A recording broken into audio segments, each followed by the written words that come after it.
Ada 4 yang mana ya? 1, di perkataan ulama salaf bahwa kita punya musuh 4 ya, yang lengket. Yang 1 dunia. Dicatat kemarin. Nah, apa? Berarti ulang lagi. Kita punya musuh 4 yang lengket dengan kita. 1 dunia. Kenapa dunia bisa jadi musuh? Itu tadi. Kalau dunia dijadikan sebagai alat ibadah, berarti dunia kita tundukkan, dunia kita perbudak. Karena dunia ya, ujian yang terbesar. Satu, dunia kalau buat orang beriman, mah dunia sebagai dunia buat orang beriman sebagai ladang amal, atau tempat bercocok tanam. Mana dorongan ayatnya, dalilnya, wa may ya'mal misqala dzarratin khairan yarah. Barang siapa yang beramal di dunia sekecil apapun, sebutir debu dibelah 7, bagi Allah enggak luput, karena Allah enggak pernah ngedip. La ta'khudhu sinatu wala naum. Allah mah enggak pernah ngantuk apalagi tidur. Terus menerus mengurus makhluknya. Maka orang beriman menjadikan dunia sebagai alat, sebagai jembatan, sebagai wasilah, bukan goyah. Kan tujuan. Maka setelah tutup kifaratul majlis kan ada doa yang dibacakan selalu. Itu dihafal tuh. Ya Allah, jangan kau jadikan dunia sebagai fokus tujuan hidup kami.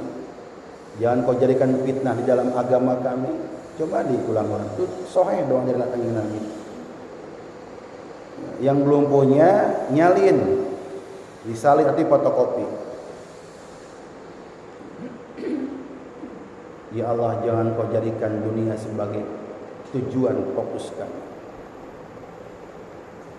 Karena kalau dunia sebagai tujuan fokus, lagi fokus nyari duit, nyamper yang ngaji, kesel enggak?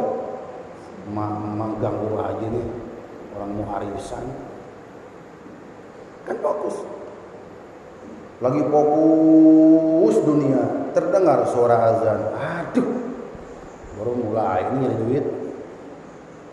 Nah, tanda-tanda orang yang kesel dengan program akhirat, dia sedang fokus kepada dunia. Maka diminta dalam doa tadi, ya Allah,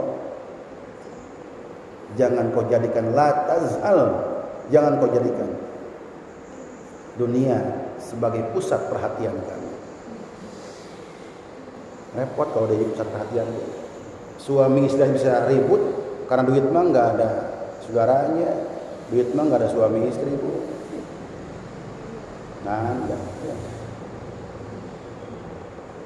Nah, dunia buat orang beriman sekali lagi dia sebagai ladang amal soleh tentunya. Sedangkan bagi orang non beriman atau non muslim atau kafir, dunia itu sebagai tujuan. Yang namanya tujuan diganggu, ya marah lah.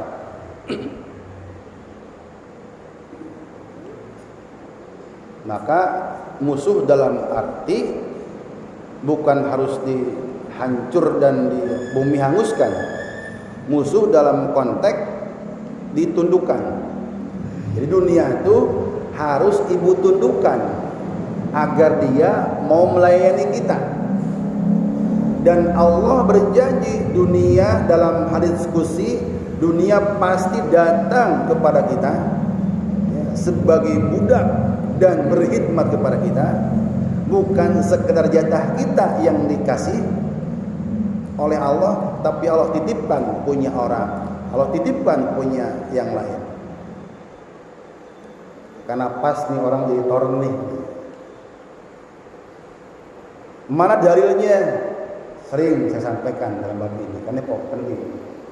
Kata Allah, wahai dunia, ya dunia, kata Allah. Allah berfirman kepada dunia, wahai dunia,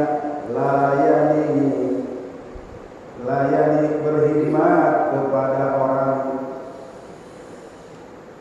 Ya dunia udumi man hodamani, wahai dunia layani, cukupkan, berkahi orang ini, karena orang ini berkhidmat full kepada Allah. Cara berkhidmat kepada Allah tuh berarti ibu nurut maunya Allah. Kata Allah, wahai para istri, para perempuan, tundukkan ketaatanmu kepada para suami. Pada saat ibu taat tunduk kepada suami, ibu sedang berkhidmat. Kalau berkhidmatnya ikhlas karena Allah, maka dunia akan datang kepada ibu. Bukan sekedar jatah ibu, tapi ingin Allah titipkan buat yang lainnya. Seperti Siti Hajar, istrinya Nabi Ibrahim, mintanya setetes, dua tetes, seteguk, dua teguk untuk membasahi pita suaranya, tenggorokannya Ismail yang bayi waktu itu masih merah, kelojotan tengah hutan. Dia bolak-balik Safa dan Marwa agar anaknya ada yang bisa membasahi tenggorokannya, karena ASI, air susu punyanya sudah habis, diperas tinggal darahnya.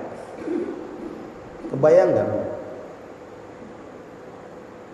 Tapi ke dalam pencarian ikhlas karena Allah, bergantung kepada Allah, berharap full kepada Allah, enggak manggil-manggil Ibrahim anakmu kehausan, Ibrahim anakmu kelaparan, Ibrahim anakmu mau pingsan, enggak. Buktinya keluar dari koridor Safa Marwa. Kalau dia mau keluar dari Safa Marwa, lari ke luar kampung nyari bapaknya, nyari suami. Dia tidak, cukup dua saja. Kepada Allah dia berharap, lihat anaknya. Kepada Allah dia berharap terus. 7 kali minimal usaha, karena 7 hari. Ternyata yang dicari dekat dan sangat dekat. Lalu jauhnya apa? Proses. Kalau ingin buktikan dulu usahanya. Gak cuma nandah tangan doang berdoa tapi gak ada usaha, bohong namanya. Doanya rajin pagi siang sore malam subuh, tapi gak usaha, enak Allah lihatnya. Mendingan dia berdoa sekali usaha 1000-an kali, sambil berjalan itu doa, berharap, dan Allah suka.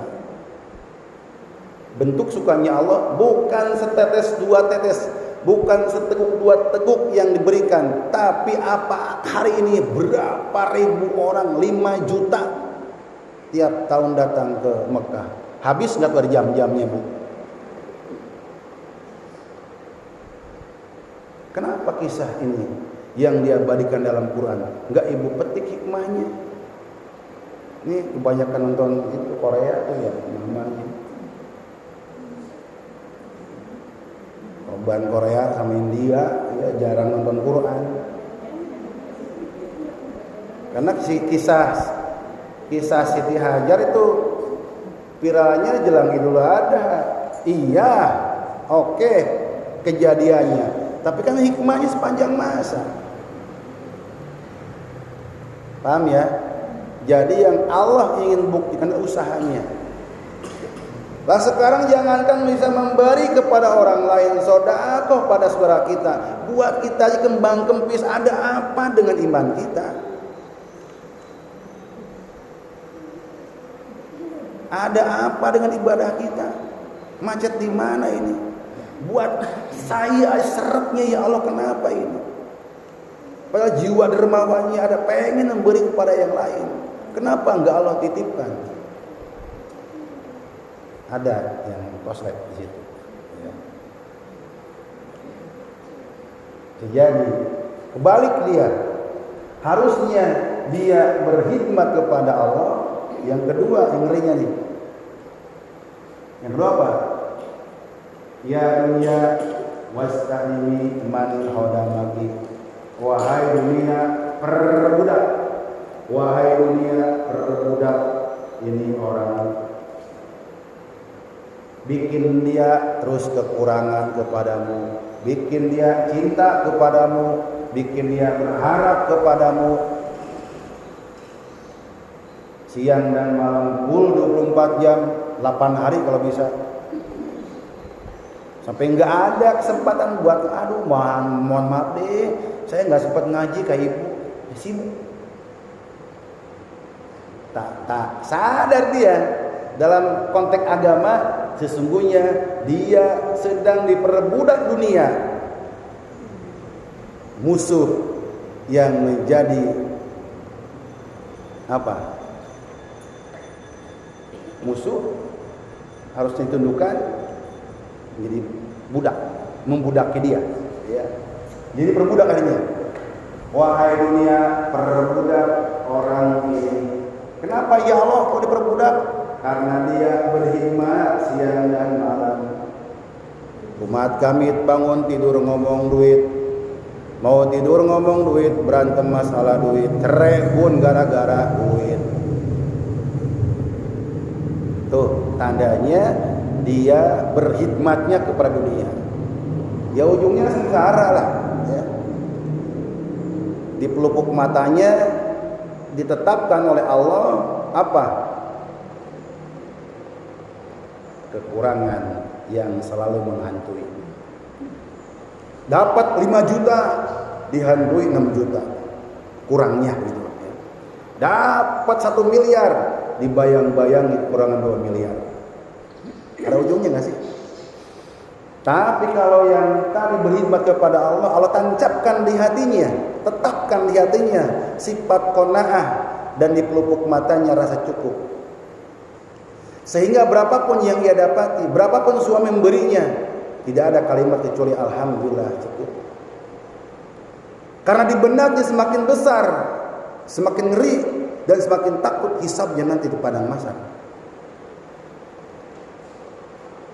Apalagi penggunaannya tidak sesuai dengan maunya Allah. Itu maka dijadikan musuh. Ditambah lagi ini keterangan di surat 3 ya, 196 dan 197. Semakin yakin bahwa dunia itu musuh yang harus ditundukkan. Dia musuh itu dan pak dunia. Ya sama dibaca dua diri sendiri.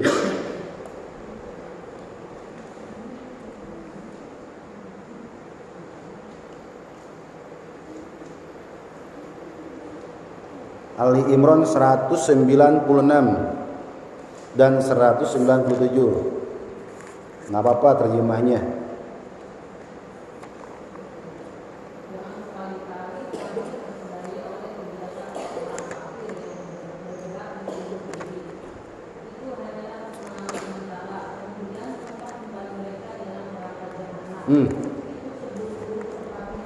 Allahu Akbar.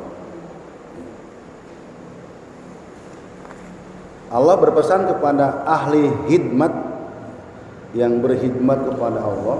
Kata Allah, la yaghurrun apa 196 ya, la yaghurrunaka taqallubul ladzina kafaru bil bilad.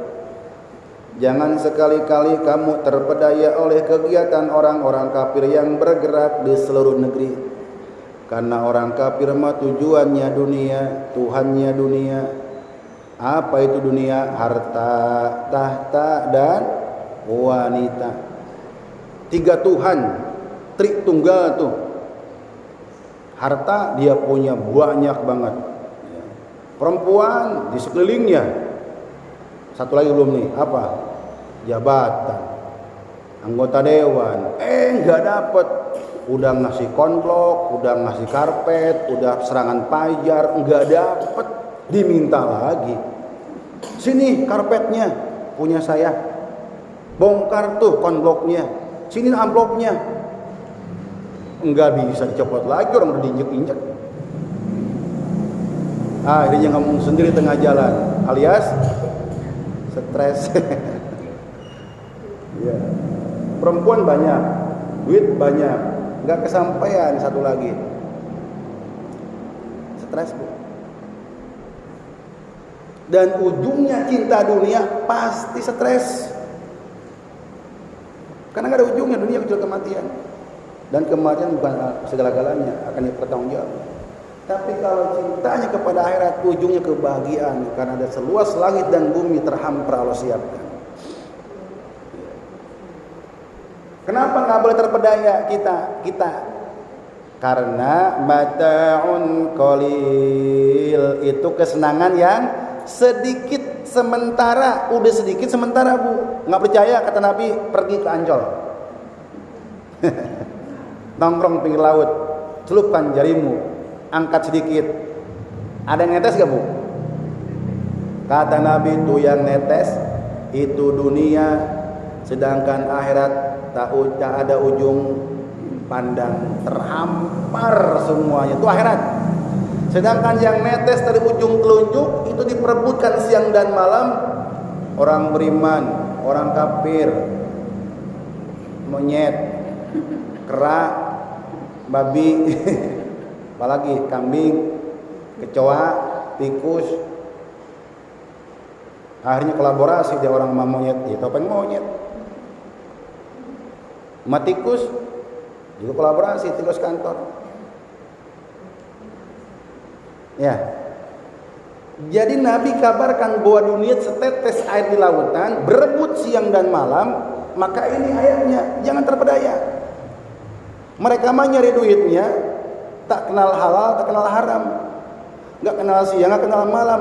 Kita mah diatur siang untuk mencari rezeki, kalau bisa asar selesai, masuk maghrib berkhidmat kepada Allah, nunggu isya.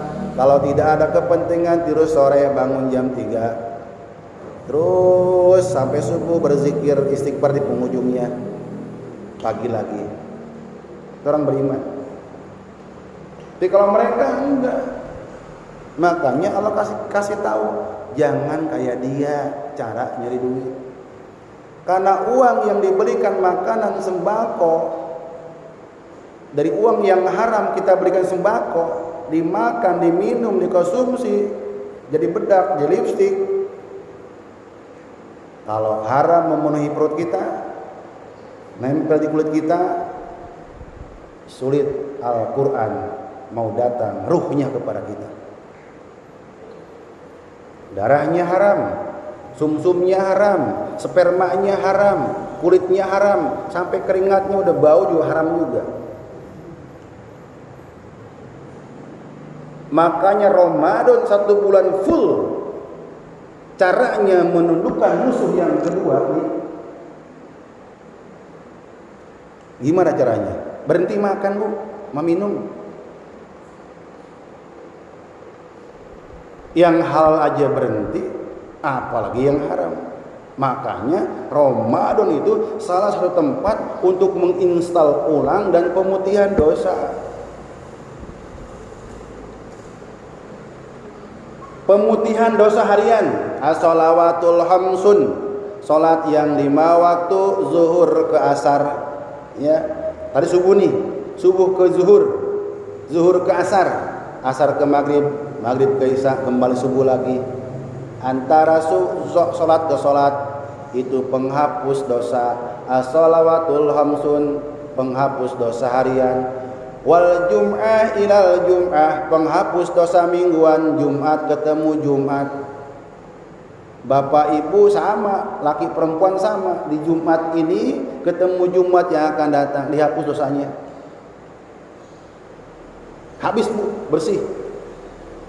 Maka doanya manjur. Penghapus dosa bulanan, tahunan,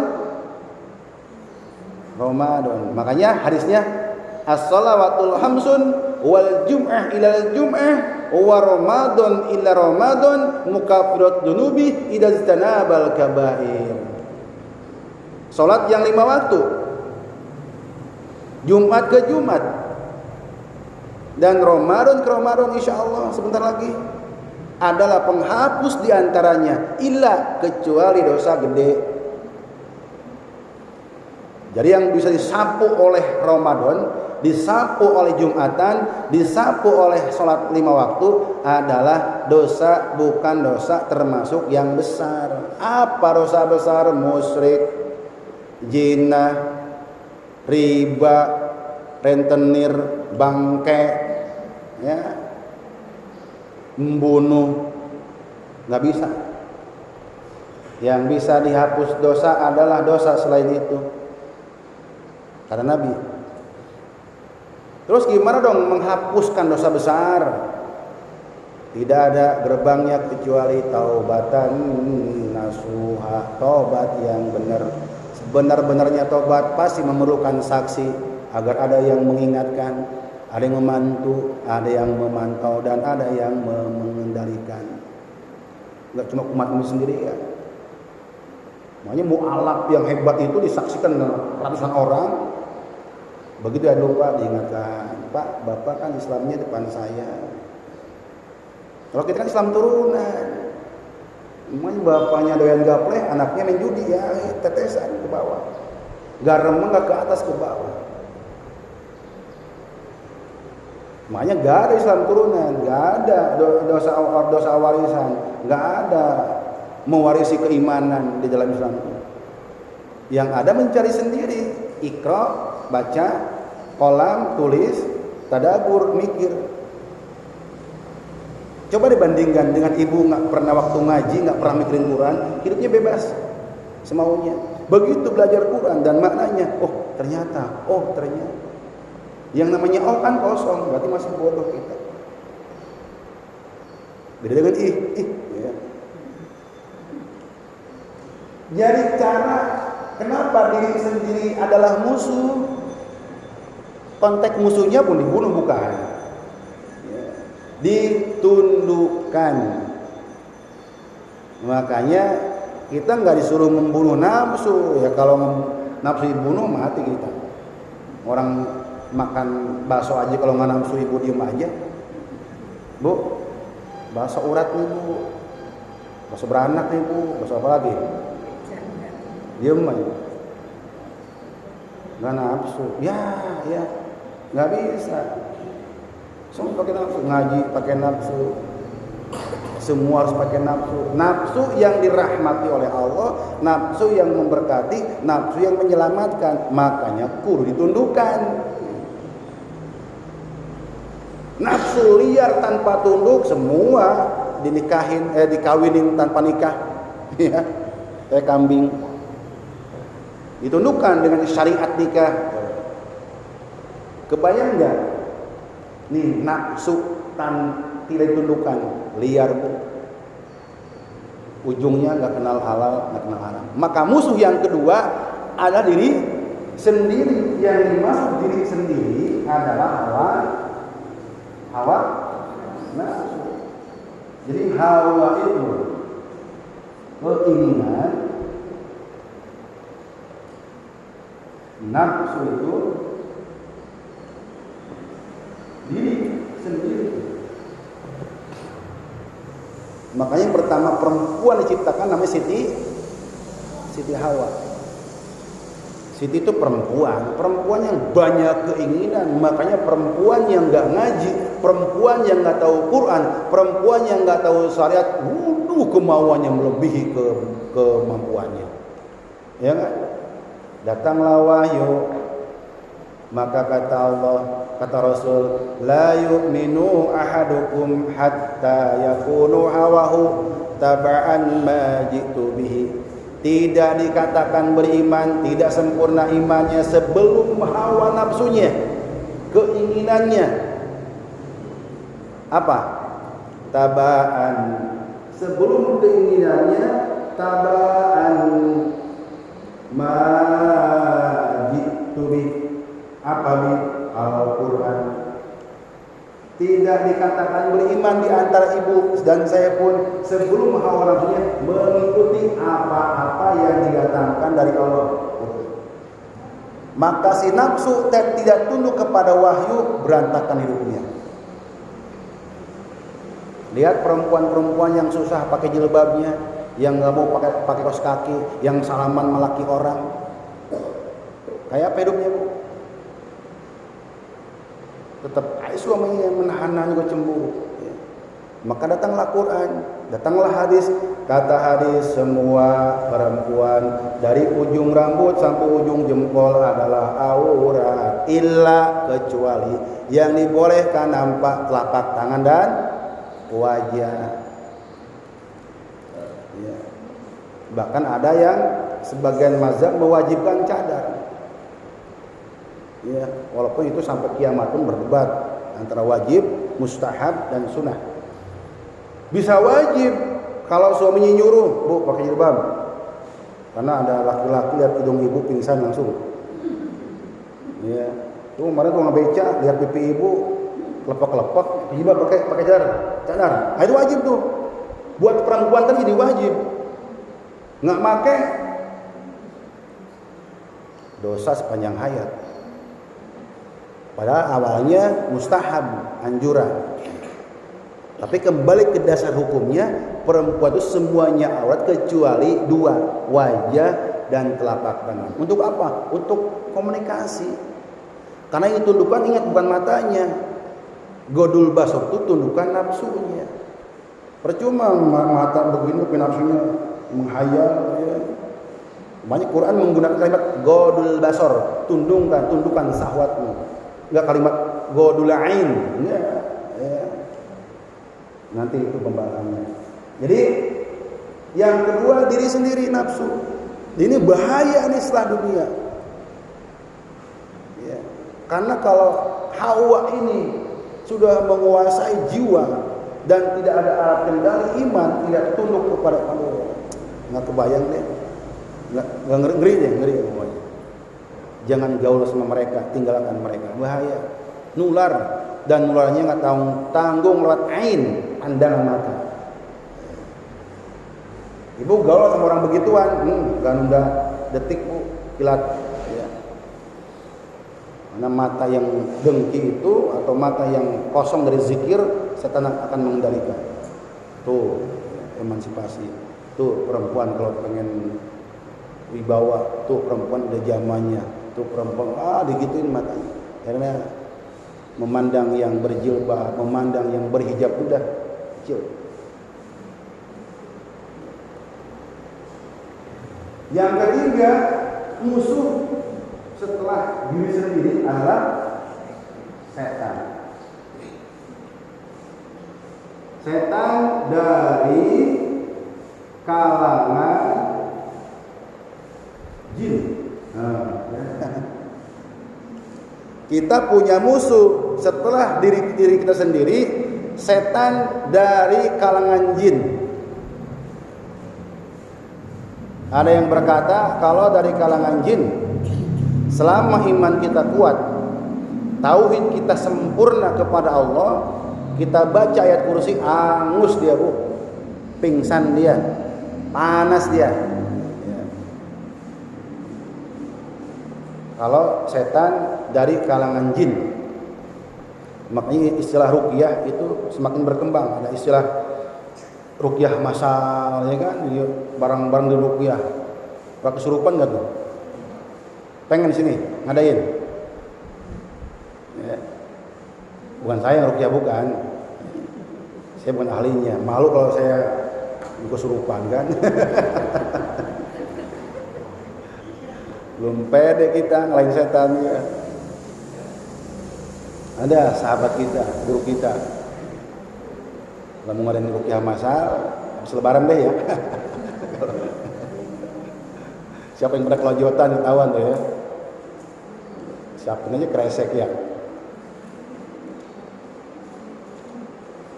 Dan kerjaannya setan dari kalangan jin, lihat di surat An-Nas, apa yuwaswisu fi sudurin nas.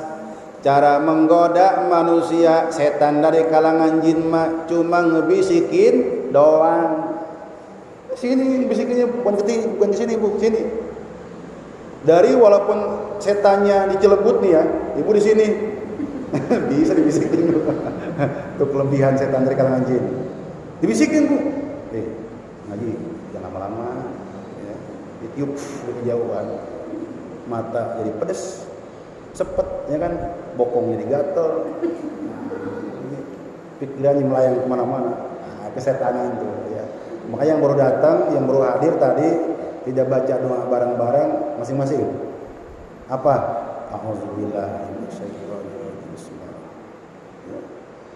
Jadi siapapun termasuk saya, kalau nggak kebagian pembukaan majelis taklim, isti'azahnya sendiri, ya. Ingat nih, ibu telat nih baru masuk, langsung gabung duduk, lupa isti'azah, mudah diwaswis. Jadi sekali lagi, setan dari kalangan jin ngajak manusianya cuma ngebisikin doang dari kejauhan lewat hati, fi sudurin nas. Yang keempat yang repot nih, setan dari minal jinnati wan nas, setan dari kalangan manusia. Ini mah udah kagak ngebisikin lagi Bu. Setan beginian mah udah pakai duit, serangan panjar, modal, ngerayu, menipu, ngerangkul. Ini bahaya nih. Makanya datanglah Ramadan, bergembira kita sedikit. Kenapa? Kata Nabi SAW, idajat Ramadan, ketika Ramadan tiba insyaallah, mudah-mudahan sampai, ya. Ada yang mau tanggal 11, monggo. Karena di Muhammadiyah sudah tahun yang lalu udah untuk Palu tanggal 11. Masih diributin, ya. Pak, saya belum, ya udah nggak apa-apa. Ya. Nggak usah ngaji lagi. Gara-gara beda. Kalau beda syahadatnya baru kita bubar, ya. Karena memang kalau di saudara kita di Muhammadiyah udah jadi, ya kan, bertawanya udah jadi. Jadi kalangan jin, setan dari kalangan manusia ini sulit. Karena bisa jadi setannya jadi, ya, jadi kita. Bukan kita, jadi kita, ya. Berarti kadang-kadang jiwa ini seperti setan. Tanda setan adalah pembangkang lawan menyimpang. Kalau kita lagi menyimpang, membangkang kepada agama, itulah setan perwujudan manusia. Pakai apa tuh ngebakarnya? Pakai ayat kursi. Kita baca ayat kursi, Allah, pinteran dia malah pematanya. Nggak bisa dibacain begitu mah, ya. Karena setan model begini nggak pakai ruqyah, ya kursi beneran. Dan ini musuh yang bahaya ini. Atau ketika empat-empatnya kolaborasi, inilah yang membuat payahnya hidup kita. Empat-empatnya dijadikan sandaran hidup. Dia diperbudak dunia, dia juga diperbudak syahwatnya, dia juga dikuasai setan dari kalangan jin, dan dia juga menjadi perwakilan jin di muka bumi ini, perwakilan setan. Kan cuma dua yang berdiri di muka bumi ini, Bu. Satu, wakil Allah di muka bumi ini. Apa kata Allah di dalam surat Al-Baqarah? Wa idz qala rabbuka lil malaikati inni ja'ilu fil ardi khalifah. Wahai malaikat, wahai jin, wahai penghuni surga, aku akan menjadikan di muka bumi ini seorang khalifah.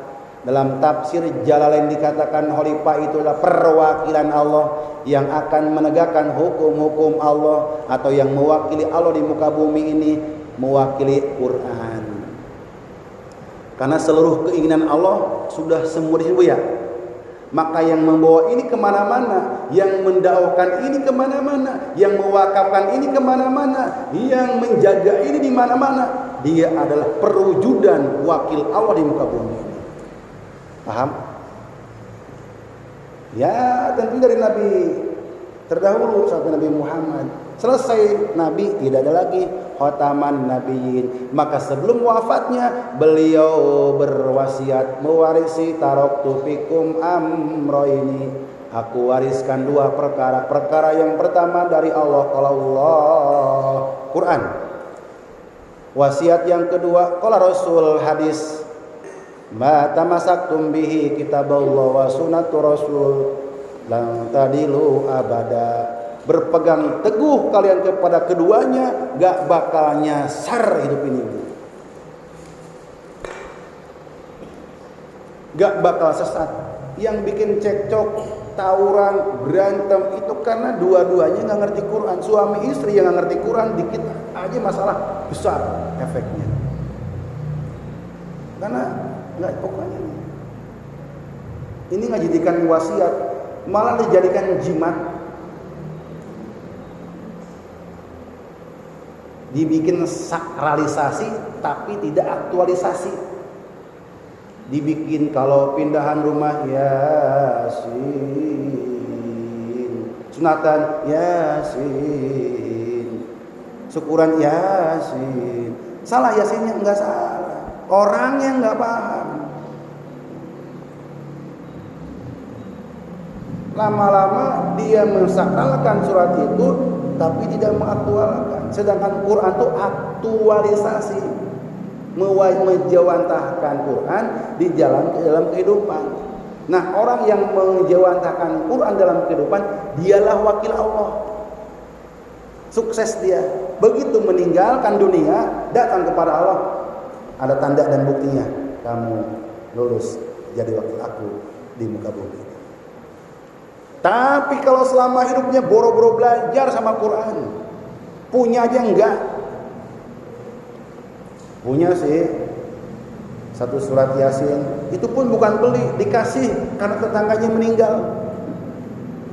Itu pun ada fotonya. Itu pun berdebu. Datang nanti menghadap Allah, ada di wajahnya hitam, buram, legam. Musuhku mau kemana? Kau jadikan di muka bumi tujuannya jadi wakil aku, malah jadi wakil setan nampak di wajahmu. Rezeki aku yang kau makan, duit aku yang kau makan, napas aku yang kau pakai buat memusuhi aku. Waqiah kalau dibaca, innahu laqur'anul karim, sesungguhnya Quran itu yang sangat mulia. Maka orang akan mulia. Orang itu mulia karena hafal Quran. Bulan itu Ramadan jadi mulia karena di situ turun Al-Quran. Goa Hira jadi mulia karena di goa itu pertama turun Quran. Innallaha yarfa'u bihadzal kitab. Sesungguhnya Allah akan mengangkat harkat martabat derajat manusia bihadzal kitab, dengan Quran. Dengan Quran. Manusia mulia karena hafal Quran. Bulan Ramadan mulia karena turunnya Al-Quran. Syahrul Ramadan allazi unzila fil Quran. Tempat itu mulia karena di sana turunnya Al-Quran. Dan seorang malaikat menjadi jenderal termulia dari malaikat yang lainnya, Jibril alaihissalam, karena dia membawa Al-Quran. Kenapa enggak viral pengajian? Habis ayat-ayatnya banyak nyinggung kelakuan saya. Ya iya, Quran tuh nyinggung, ngeruqyah. Jadi kalau ibu tersinggung dengan bacaan Quran, tersinggung, ibu panas dadanya, ngancem, besok gak ngaji lagi. Itu setan pertama tuh, ibu paksain aja tahan tuh. Kalau besok udah gak tersinggung lagi, lulus tuh. Masih tersinggung lagi, tahan bu, setan masih mencengkram dada kita. Karena tidak ada yang benci kepada Quran kecuali, mana ayatnya? 43, 36. Bukan. Ya. Siapa yang lengket dengan setan tiap harinya? Siapa yang masak di dapur kesetanan? Ya. Siapa yang bikin kopi kesetanan?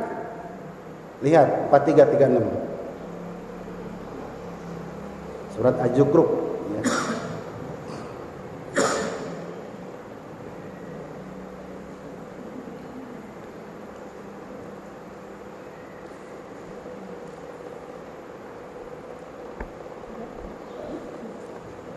Mangga yang ketemu 43 Az-Zukhruf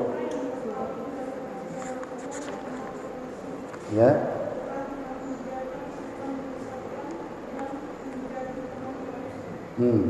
Teman karib itu apa sih, Bu? Lengket ya sama setan ya. Makanya kalau jauh dari guru, jauh dari ulama, jauh dari orang soleh, jauh dari pengajian, otomatis dia lengket sama setan. 4, 3, 3, 6 dicatat, diingat, dihafalin. Apa kata Allah?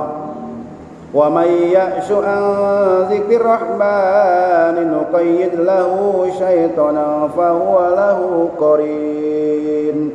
Dan barang siapa yang berpaling, siapa saja yang melengos, siapa saja yang anti diajak ngaji, ayo Bu ngaji Quran, oga deh.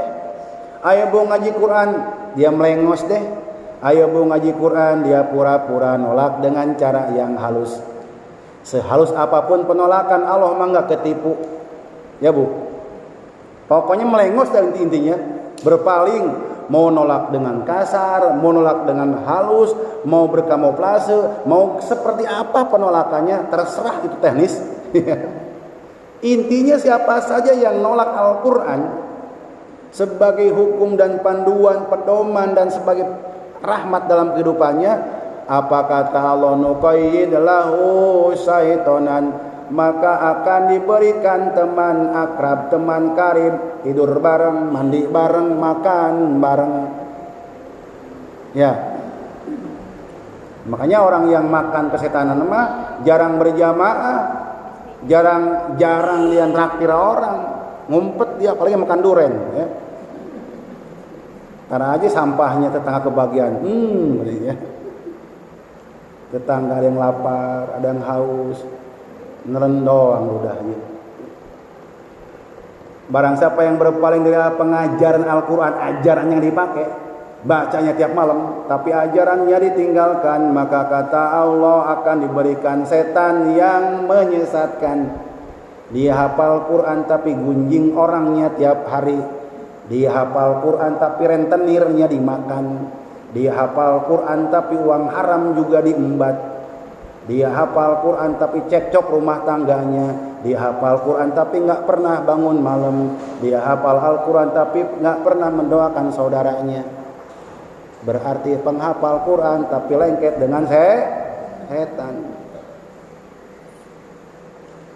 Maka kami akan biarkan setan itu menyesatkan dengan cara yang halus, memandang indah perbuatan rusak. Jadikan indah selingkuh, jadikan indah berbuat maksiat, jadikan indah ngobrol dengan suami orang berduaan, indah banget, saling menasihati katanya.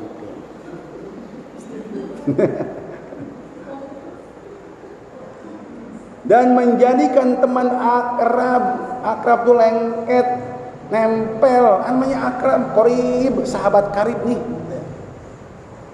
Makanya tadi bikin kopi, marah, masak, naruh, makan tuh.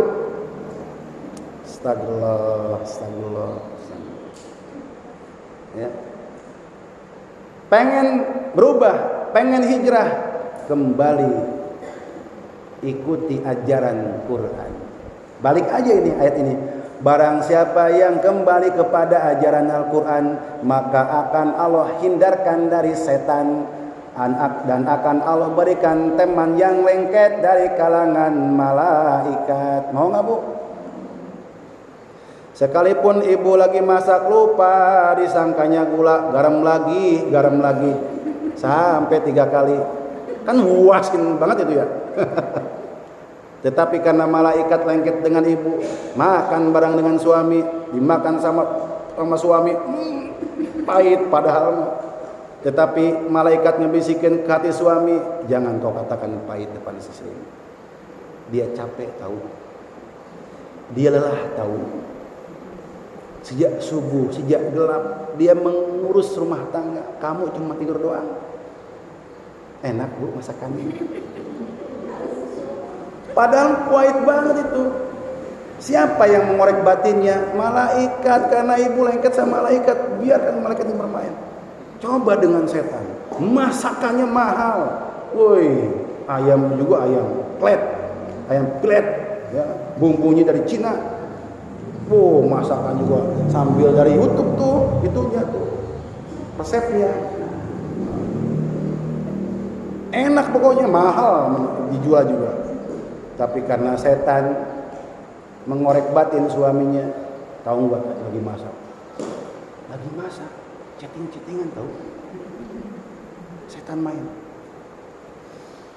Walaupun enak di lidah, enak di hati. Pergi. Ayo pilih yang mana di hidup kita. Ya. Nggak usah khawatir berteman dengan malaikat. Kan nanti yang nundukin hati suami malaikat. Cuma ini bicara sama orang yang yakin ada dimensi kehidupan lain. Sekitar kita nih ada kehidupan alam lain, alam gaib. Allazina yu'minuna bil ghaib. Tanda-tanda orang yang bertakwa itu sebelum salat, sebelum zakat, sebelum saum, pondasi dulu. Yang pertama yakin dulu bahwa ada alam gaib.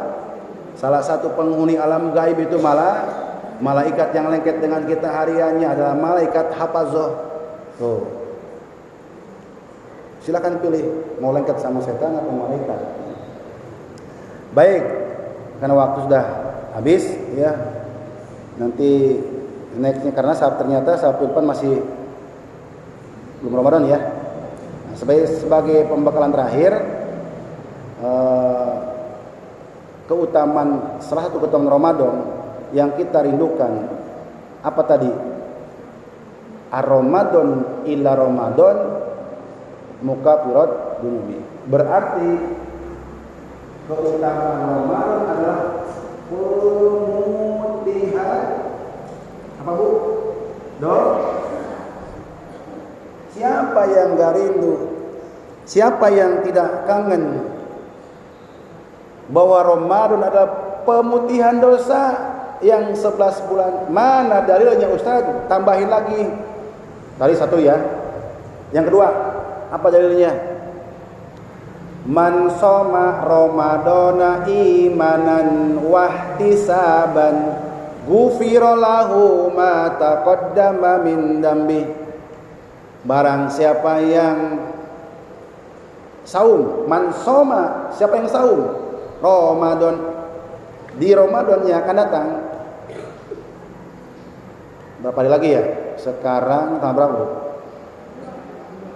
Dua apa?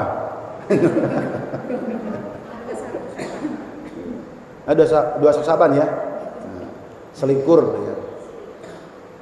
Kan dalam Islam itu 90% lebih kan 29 hari. Berarti kalau sekarang 21 Sya'ban, berapa hari lagi? Kurang lebih 8 hari lagi. Deg-degan gak sih Bu? Nabi mah nungguin Ramadan sejak Rajab, kita emang 8 hari lagi nih Bu. Biasa aja nyantai, ntar juga tarawehan. Itulah hasilnya nanti. Maka nanti akan terbagi 3 golongan. 3 golongan. Dan ini di tahun lalu, kalau ibu masih punya catatan, ya ada deh. Karena saya mengulang lagi nih materi ini. Jadi materi Ramadan tahun yang lalu, kecuali yang baru hadir ya, baru gabung, maka kepentingan yang ngulang lagi, yang baru aja dapat materi ini. Ada 3 golongan orang yang menyambut Ramadan. Nanti ibu-ibu dan saya masuk golongan mana? Ya. Dalam rangka menyambut Ramadan. Quran dulu, Quran surat 35 ayat. Nah, ini yang berkali-kali berharap hafal, paham, mendarah, mendaging. Bahkan langsung hafal ayatnya. Tsumma rasnal kitabal ladzina astafaina min ibadina faminhum faminhum zalimun li nafsihi wa minhum muqtasidun. Terus yang ketiganya wa minhum sabiqum bil khairati biiznillah dzalika huwal fawzul kabir. Coba terjemahkan. Kemudian kitab itu kami wariskan kepada orang-orang yang kami pilih di antara hamba-hamba kami. Lalu di antara mereka ada yang mendolimi diri sendiri, ada yang pertengahan, dan ada pula yang lebih dahulu berbuat kebaikan dengan izin Allah. Yang demikian itu adalah fadilnya yang besar. Nih ada 3 golongan yang menyambut bulan suci Ramadan. Kita lihat, golongan yang pertama ahli waris di dalam Islam. Jadi kita ini ahli waris. Summa rasnal kitabal ladzina astafaina min ibadina.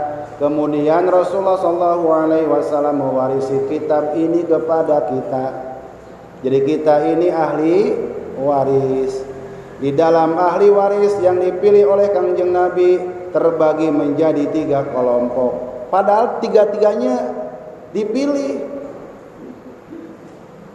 Apa? Mustafa. Makanya Mustafa itu salah satu nama Kangjeng Nabi. Nabi itu namanya banyak, Bu. Apa? Toha, ala Toha Rasulillah. Terus ala Yasin Habibillah. Terus ya Rabbi bil Mustafa tuh ya. Jadi Mustafa, Yasin, ya Toha itu nama Kangjeng Nabi. Nah, Al-Mustafa dinisbatkan kepada umat Kangjeng Nabi. Jadi kita ini Mustafa semua, Bu. Mana ayatnya? Ini yang dibaca barusan. Summa awrasnal kitabal ladzina astafaina min ibadina wa minhum zalimun li nafsihi. Ada orang yang zalimun. Islamun zalimun. Jadi ada orang yang menyambut Ramadan zalim sama dirinya. Gak ada persiapan nyambut Ramadan. Ramadan belum datang udah ngomong lebaran. Ramadan belum. Tarawih aja belum, udah sibuk lebaran. Ini lebaran kita mau kemana ya? Terus kita THR dapat nggak sih katanya? Jadi udah ngebahas THR itu sama suami istri. Kata bininya, bang kalau THR abang nggak turun, saya nggak bisa beli kacang kulit, nggak bisa bikin keripik bawang, nggak bisa bikin sistik, nggak bisa bikin nastar, nggak bisa bikin kue manyun. Jujur ya. Pokoknya nggak bisa bikin kue. Terus beli baju gimana? Entah saweran gimana saweran. Terus beli tiket kampung gimana? Belum apa-apa, suami udah dibakar dengan kebutuhan nafsunya. Rame ke rumah tangga, puasa belum, berantem udah duluan. Harusnya masuk Ramadan itu cucurak minimal. Ibu udah cucurak belum? Enaknya sih Sabtu depan cucurak kita ya. Ayo cucurak, kita cucurak di Bilabong. Tapi ibu-ibu panitianya, ya, ada waktu seminggu, izin suami dulu. Ya. Saya mau cucurak nih, dengan Ustaz. Makan-makan, iya sih makan-makan. Intinya maaf-maafin, ya, maaf-maafin. Berarti boleh bawa suami. Saya serang ke ibu-ibu. Saya tunggu jadinya aja ya. Itu tradisi, makan-makan tradisi. Cukup tradisi, tapi isinya nanti ya, puncak persiapan Ramadan. Jangan sampai termasuk itu dari pergolongan yang pertama. Akan disibukkan dengan hal-hal yang nggak prinsip, disibukkan hal-hal keduniaan. Ingat, nyambung nggak dengan yang tadi Bu? dengan musuh yang pertama. Dia dibully dengan musuh yang pertama. Itu yang pertama. Ya, jadi Ramadan belum mulai, tarawih belum mulai, udah sibuk ngomongin lebaran, pulang kampung, kue baju baru, THR kata suaminya, bu, THR belum jelas, kata istrinya nggak mau tahu. Waduh, yang pertama gagal. Kemudian golongan yang kedua, persiapan Ramadan, ya tenang, nyantai saja, ini nggak ngapa-ngapain, ya.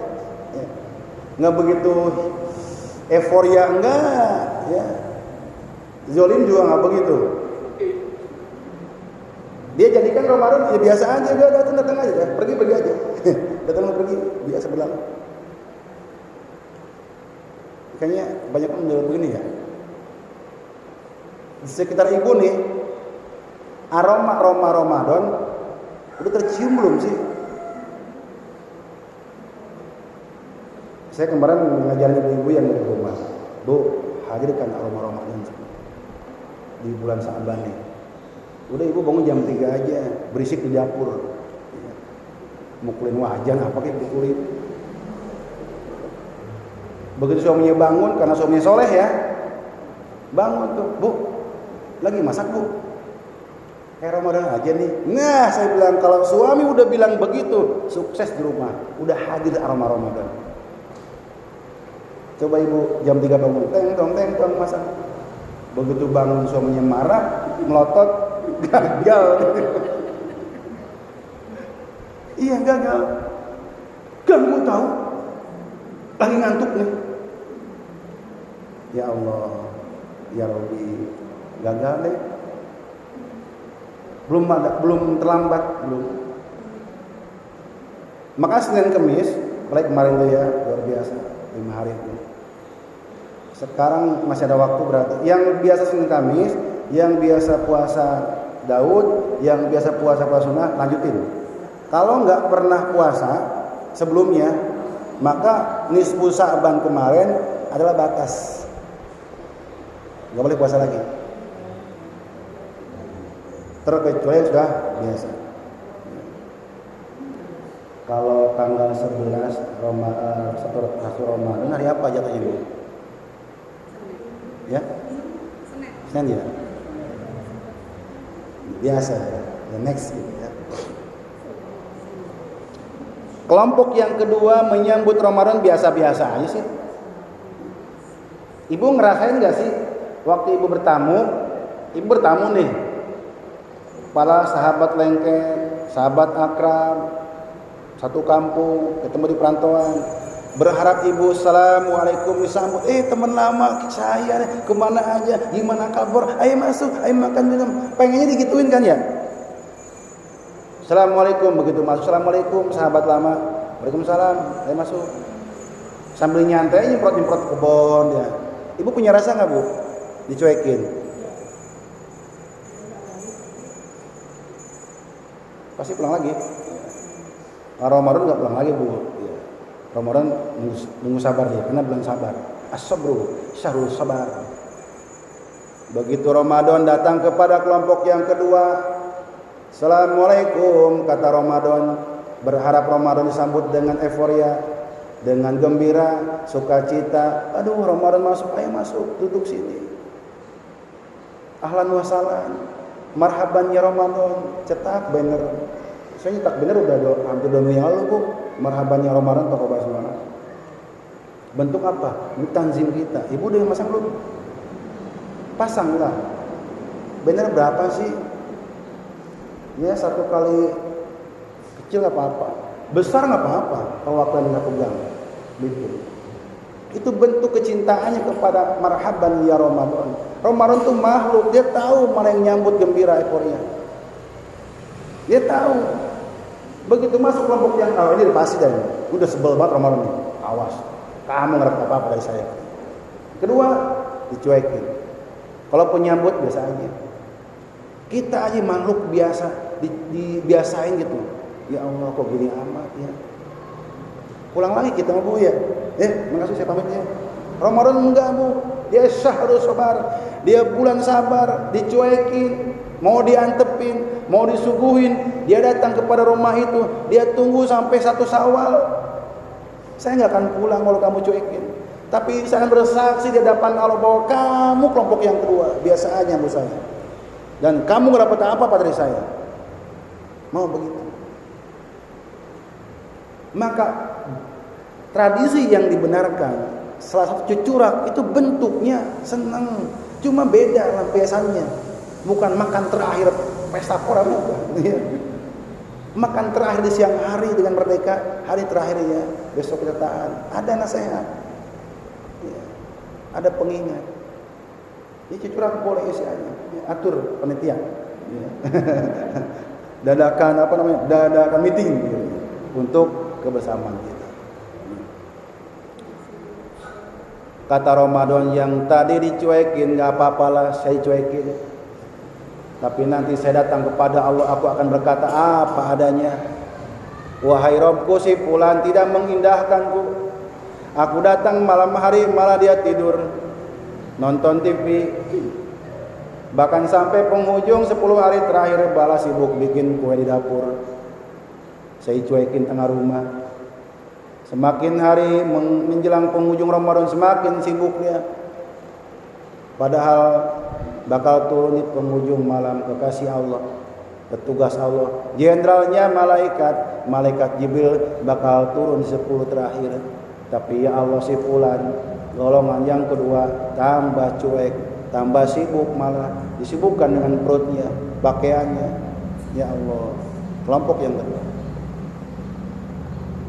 Ada yang begitu bu? Halo? Banyak ya? Bagaimana cara membuat sedikit kayak begitu? Mulai dari diri kita dulu aja. Makanya bagi ibu-ibu yang bisa bikin kue, bikin nasar bisa awet 3 bulan, bikin sekarang. Tanpa pengawet. Ya, jadi pada disibukin nanti. Iya, bener gak sih bu? Dosa gak sih? Ibu bikinnya sekarang aja. Toh ibu saya kasih saran, sama istri juga di rumah begitu. Kalau bersibuk ria karena udah tradisi sih ya.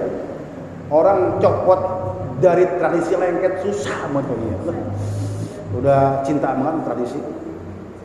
Udah proses pelan-pelan. Gimana caranya?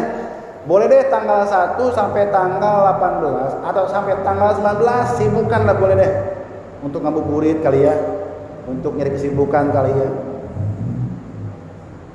Tapi dari tanggal 20 jangan dibikin capek kita siang harinya, jangan dibikin lelah kita siang harinya untuk menjemput sepertiga malam nanti. Di detik-detik 10 terakhir bikin seger gitu. Nggak apa-apa nggak bikin kue juga, nggak apa nggak bikin masak juga. Bikin 10 terakhir tuh kalau bisa bikin rendang daging, rendang tahu, rendang tempe. Jadi ibu nggak masak, iya bener, ini tip yang luar biasa.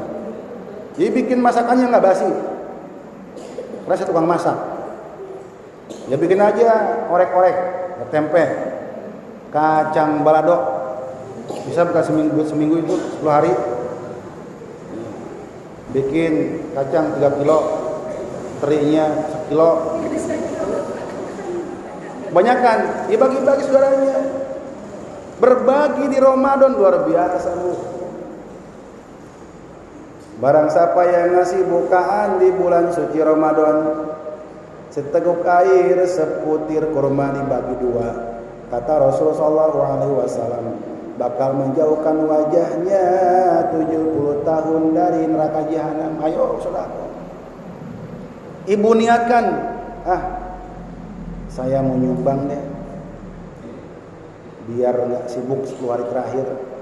Tetangga kita, tetangga kita udah kaya semua, ya kasih saya deh nggak apa-apa.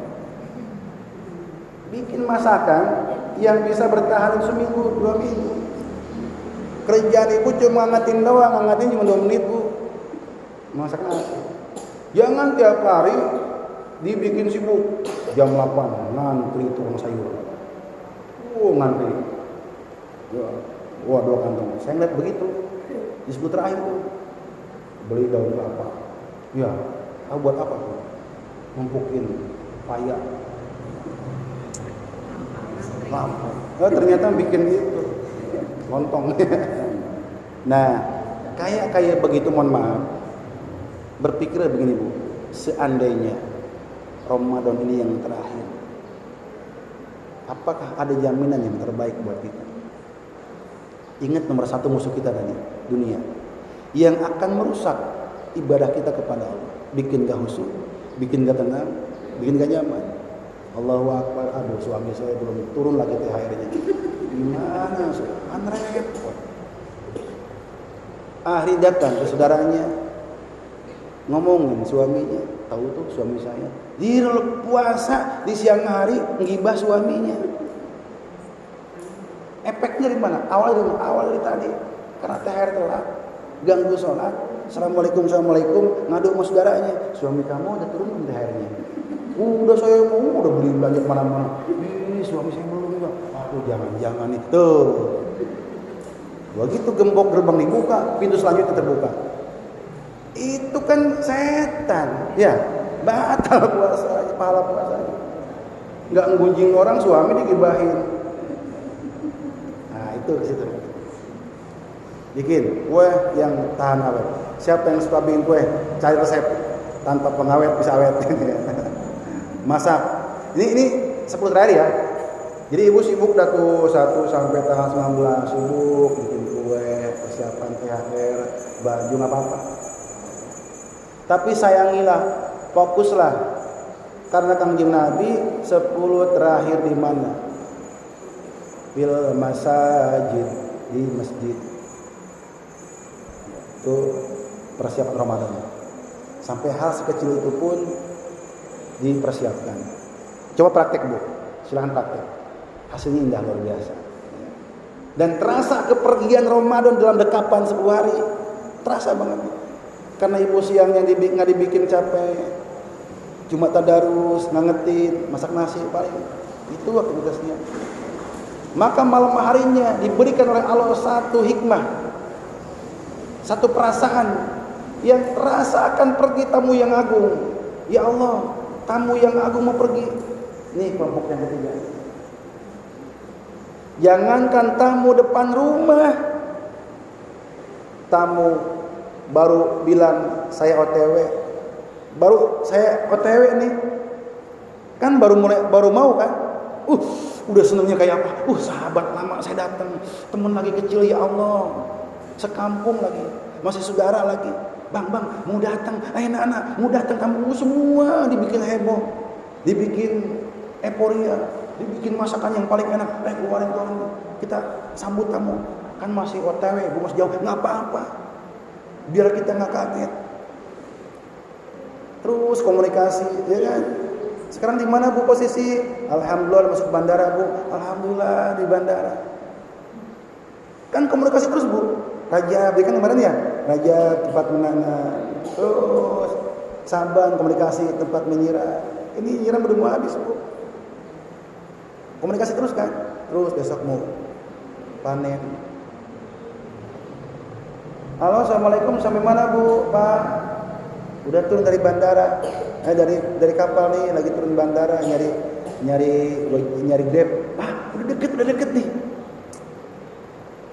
Tiba masa assalamualaikum depan pintu, udah dibuka pintunya Bu, dihidangkan kesukaannya, dihamparkan jamuannya.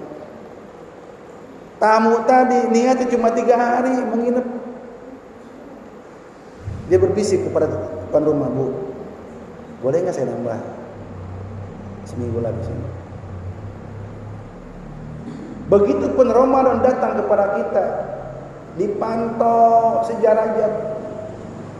Karena kata Rasul, kalau Rajabnya gagal, dipastikan Sa'ban juga gagal. Puncak kegagalannya di Ramadan. Dipantau tuh Rajab, ya, bacaan Qur'annya terus. Ramadan datang udah welcome. Sudah biasa saum sunnah, biasa 3 hari setiap bulannya, biasa sedekah. Dan informasi kemarin ada tambahan, nanti Pak Yanto yang marinir ya, sedekah subuh. Ya. Karena hadisnya sahih dan silakan nanti rasakan manfaatnya 40 hari ke depan. Ya, saya udah praktek. Jadi assalamualaikum udah nyiapin uang. Ya. Minimal 500 rupiah, tak rutin 2.000. Nanti Pak, saya bawa yang belum dapat, Pak Nuryanto yang Marinir. Jadi manfaatnya mohon maaf saya bawa buat pondok. Walaupun pada hakikatnya silakan kemana aja. Ya, jadi dikoordinir setiap subuh kita praktiknya sebulan diambil. Nah begitu matahari keluar dari ufuk timur, kata Rasul ada 2 malaikat yang mengawalnya. Matahari timur, matahari yang di sebelah kanan ada malaikat yang mendoakan kepada yang pagi itu mengulurkan tangan bersedekah. Doakan, ya Allah berkahi hidupnya, panjangkan umurnya, dibikin generasi yang baik. Mungkinkah doa malaikat tertolak, Bu? Gak meleset doa malaikat, Bu. Jadi begitu bangun, ibu cuma 2.000 atau 500 ibu masukkan ke kotak sedekah subuh. Malaikat doakan. Bisa saja langsung cash pagi itu ibu diberikan kebaikan dalam hidup rumah tangganya. Tidak ada lagi persengketaan. Yang ada perbaikan dan saling motivasi. Asbab itu dijadikan asbabnya. Yang beri yang malaikat sebelah sini.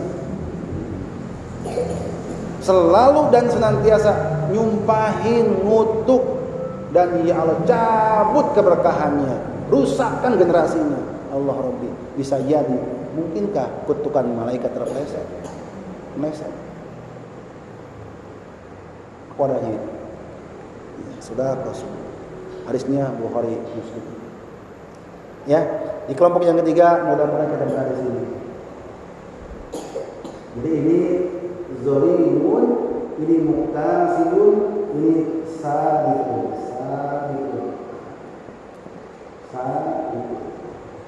Orang yang senantiasa ingin selalu terdepan dalam kebaikan. Pastabikul khairat. Datang Ramadan senang, maka Ramadan datang ke rumah orang yang kelompok ketiga senang banget ya Allah. Begitu dia laporan kepada Allah, ya Allah dia sangat senang kedatangan aku. Dia sambut aku sejak bulan Rajab. Dia kunjungi aku dari bulan Sa'ban. Bahkan dia berdoa, Allahumma barik lana fi Rajab wa Sa'ban wa barik fi Ramadan. Saking kangennya, saking rindunya kepada aku, dia berdoa siang dan malam, dan Allah kabulkan doanya. Maka nanti ibu di tanggal 11 kalau masih hidup usianya panjang, yang pertama ibu lakukan adalah sujud syukur. 1 Ramadan nih masuk sore nih. Begitu masuk jangan yang lain dulu, Bu. Langsung alhamdulillah. Kenapa? Kan berdoa dari Rajab. Ya Allah berkahi usia di Rajab.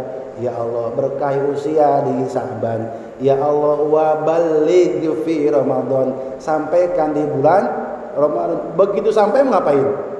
Syukurlah.